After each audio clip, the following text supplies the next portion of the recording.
Isang lalaki, arestado ng Tarlac City Police Station sa kasong paglabag sa RA 10591 sa Sitio Apalang, Barangay Armenia, Tarlac City.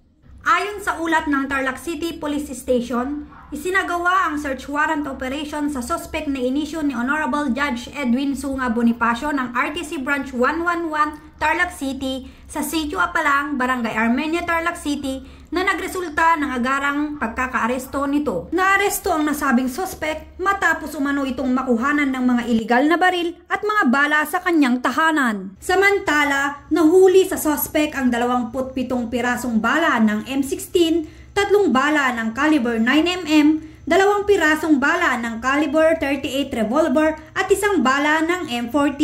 Ang naarestong suspect ay kasalukuyang nasa kustodiya ng Tarlac City Police Station para sa wastong disposisyon at nahaharap ito sa kasong paglabag sa RA 10591 o ang illegal possession of firearms. Patuloy ang Tarlac PNP sa kanilang sinumpaang tungkulin upang masugpo ang kriminalidad at mahuli ang mga nagkasala sa batas para sa inaasam na maunlad at mapayapa ang bagong Pilipinas. Mula dito sa Tarlac Police Provincial Office, ako ang inyong PNN Correspondent, Patrolwoman Digna Jane Tenorio Malubay, alagad ng batas, tagataguyod ng Balitang Pulis.